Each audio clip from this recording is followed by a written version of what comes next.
যুদ্ধের জেরে যে সমস্ত দেশের জ্বালানি সংকটের আশঙ্কা তীব্র হয়েছে তা আপনারা জানেন। স্বাভাবিকভাবেই প্রমাদ গুনছে কিন্তু এখন বাংলাদেশও, কারণ জ্বালানি সরবরাহ কমে গেছে বাংলাদেশেও। তার উপর বাংলাদেশের সংকটের আতঙ্কে বহু মানুষ বিপুল পরিমাণে পেট্রোল, ডিজেল সহ অন্যান্য জ্বালানি সংগ্রহ করে নিয়েছে। এই আবহে বাংলাদেশের বিশ্ববিদ্যালয়গুলোতে ঈদের ছুটি এগিয়ে আনার সিদ্ধান্ত নিয়েছে।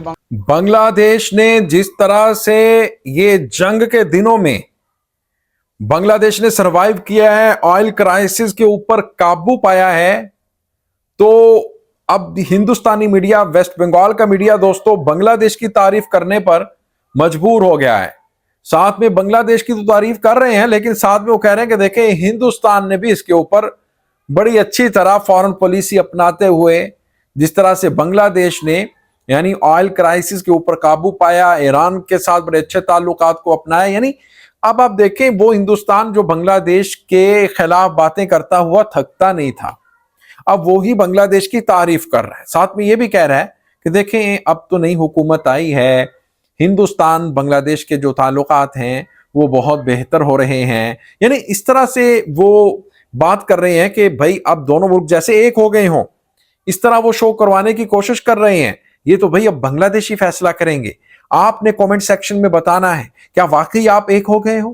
क्या जो हिंदुस्तानी कह रहे हैं कि बांग्लादेश और हिंदुस्तानी अब एक मुल्क होने जा रहा है, मतलब पहले से जैसे शेख हसीना का दौरे हुकूमत था और इंटरिम गवर्नमेंट आई थी प्रोफेसर यूनुस की, उसके बाद हम थोड़ा दूर हुए थे, क्या ऐसा ही है दोस्तों? ये आपने कमेंट सेक्शन में जरूर बताना है। अस्सलाम वालेकुम दोस्तों, मैं हूं एहसान खान और आप देख रहे हैं यूट्यूब चैनल एहसान रिएक्शन विद एहसान। मैं उम्मीद करता हूं आप जहां भी होंगे एंजॉय करते होंगे, मजे में होंगे और फिट फाट होंगे। दोस्तों आपको बताएं कि वेस्ट बंगाल हिंदुस्तानी जो मीडिया है वो ये कह रहा है कि देखें जो बांग्लादेश है और पाकिस्तान में भी जो ऑयल क्राइसिस है वो कंट्रोल नहीं हो रहा, यानी जो प्राइस है वो बड़ी हाई कर दी गई है। 325 रुपए लीटर इस पूरे खित्ते में, बल्कि दुनिया में सबसे ज्यादा अगर महंगा पेट्रोल मिल रहा है तो वो पाकिस्तान है।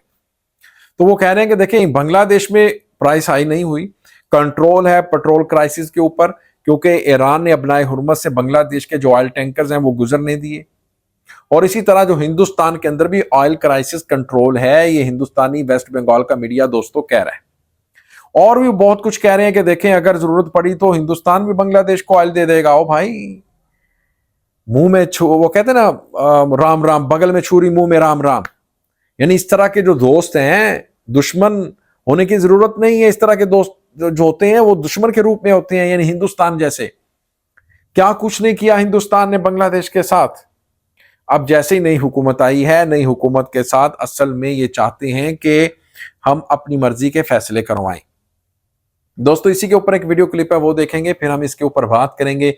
जुड़े रहिएगा, आखिर तक इस वीडियो को जरूर देखिएगा। बेंजामिन नेतन्याहू के बारे में खबर आ रही है कि वो मारा गया है। नेतन्याहू को मार दिया है इजराइल के जो प्राइम मिनिस्टर हैं, वजीर आजम हैं। ये पासदराने इनकलाब के जो लीडर हैं, यानी ईरान के जो लीडर हैं, उनकी तरफ से दावा किया गया है कि उनको मार दिया गया है, क्योंकि अभी तक वो ऑफिशियली मीडिया के ऊपर नहीं आ रहे। एक वीडियो उनकी सर्कुलेट कर रही है सोशल मीडिया के ऊपर कि वो उनकी 6 उंगलियां हैं, उस वीडियो में देखा जा सकता है। लेकिन सरकारी जो उनका पेज है ट्विटर के ऊपर कंफर्मेशन सामने आई है इजराइल की हुकूमत की तरफ से कि बेंजामिन नेतन्याहू जिंदा है। दोस्तों आइए इसी के ऊपर एक वीडियो क्लिप है, वो देखते हैं, फिर हम इसके ऊपर बात करेंगे। 3, 2, 1 एंड क्यू। মদতদাতা পাকিস্তান যে অর্থনৈতিক বিপর্যয়ের মুখে প্রবেশ করেছে তা বলাই যায়। এই আবহে বিপদে পড়েছে বাংলাদেশও। আর সাম্প্রতিক তিক্ততা ভুলে বাংলাদেশের পাশে দাঁড়িয়েছে এবার ভারত। দিল্লি না ঢাকা স্লোগান ওঠা ভারত বিদ্বেষের একাধিক নজির গড়ে তোলা ওই বাংলাদেশকে ভারত কিভাবে সাহায্য করছে জানেন? দেখুন, আপনারাও কিন্তু সাক্ষী আছেন জুলাই আন্দোলনের পরবর্তী বদলের বাংলাদেশের ভারত বিদ্বেষের। ইউনূসের আমলে যে বিদ্বেষ চরম আকার ধারণ করেছে সেসব আপনারা জানেন, অথচ আজ বাংলাদেশের সংকটময় সময়ে তাদের পাশে বরাবরের মতন কিন্তু দাঁড়িয়েছে ভারত। দেখুন, যুদ্ধের জেরে যে সমস্ত দেশের জ্বালানি সংকটের আশঙ্কা তীব্র হয়েছে তা আপনারা জানেন। স্বাভাবিকভাবেই প্রমাদ গুনছে কিন্তু এখন বাংলাদেশও, কারণ জ্বালানি সরবরাহ কমে গেছে বাংলাদেশেও।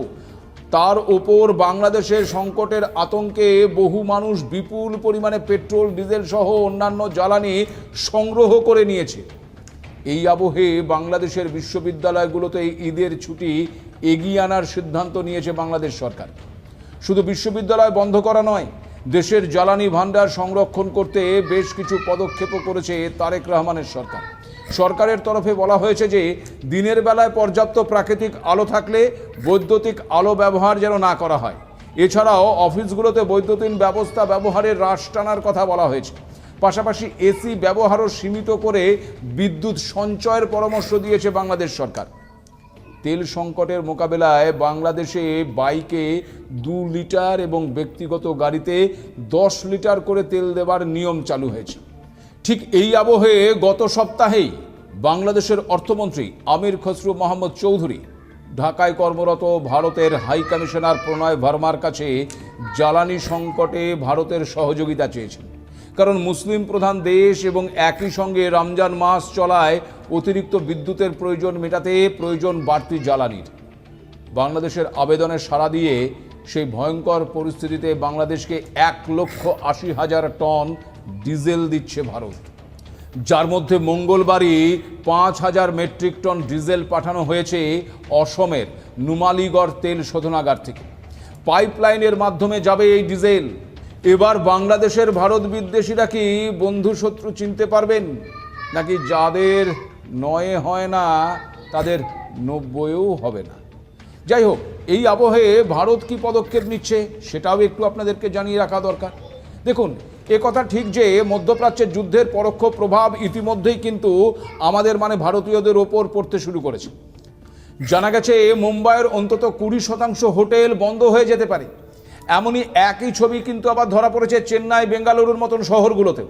বেঙ্গালুরুর হোটেল অ্যাসোসিয়েশন জানিয়ে দিয়েছে গ্যাস সরবরাহ স্বাভাবিক না হলে হোটেল ব্যবসায় বড়সড় ক্ষতি হবে। সেই কারণে একাধিক হোটেল বন্ধ করে দেওয়া হবে। दोस्तों, आपने ये वीडियो देखी है। वेस्ट बंगाल मीडिया असल में शो करवाने की कोशिश ये कर रहा है कि भाई पहले प्रोफेसर यूनुस की हुकूमत थी, इसलिए हमारे जो ताल्लुकात थे वो बांग्लादेश के साथ इतने अच्छे नहीं थे। वो एंटी इंडिया था, वो विरोधी था, ये था, वो था। लेकिन अब ये तारिक रहमान आ गया है। इसके आने के बाद हमारे जो रिश्ता है, ताल्लुकात हैं, वो बहुत बेहतर हो रहे हैं। लेकिन इसका भाई साहब बताएंगे बांग्लादेशियों को हक है। ये हमारे जो बांग्लादेशी दोस्त हैं जो हमें देख रहे हैं, वो बताओ भाई कमेंट सेक्शन में। हाँ भाई बताओ, क्या आप लोग जिस तरह से हिंदुस्तानी मीडिया कह रहा है कि हमारे ताल्लुकात बेहतर हो गए हैं, क्या वाकई हो गए हैं? क्या आप एक मुल्क बनने जा रहे हो, यानी इंडियन कह रहे हैं कि हम बहुत, हमारे ताल्लुकात रिश्ता बहुत बेहतर है? क्या वाकई ऐसा है या नहीं है? ये आपने कमेंट सेक्शन में दोस्तों बताना है। और अगर अभी तक आपने हमारे YouTube चैनल को सब्सक्राइब नहीं किया तो जल्दी से चैनल को भी सब्सक्राइब कर लें और बेल आइकन भी प्रेस कर दें। वीडियो को लाइक भी किया करें और कमेंट सेक्शन में आप अपनी फीडबैक से हमें जरूर आगाह भी किया करें। मिलेंगे आपसे नेक्स्ट वीडियो में, तब तक के लिए अल्लाह हाफिज।